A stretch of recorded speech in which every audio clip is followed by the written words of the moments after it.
Yo, what's up guys? Welcome back to the channel, and in today's video I'm going to show you how to save for fitness goals using digits.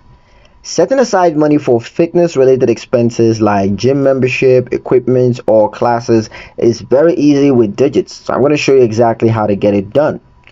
First, start by opening the Digit app and logging into your account. And once you're in, just go to the goals section.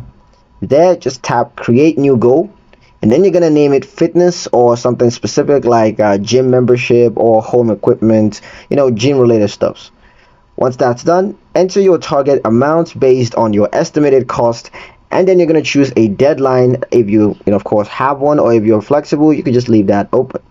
Digit will then analyze your spendings and income to determine a safe amount to save automatically towards your saving goal. You can monitor your saving progress in real time and adjust your target or timeline whenever needed. Digit's automation ensures that you save consistently without sacrificing your daily spending needs. Using Digit for fitness savings helps you to stay committed to both your health and your budget. And that's pretty much it for the video, guys. Thanks for watching. If you found this guide useful, don't forget to like, share, and subscribe for more Digit tips. And ring that notification bell so you never miss another update in the future. See you guys in the next one.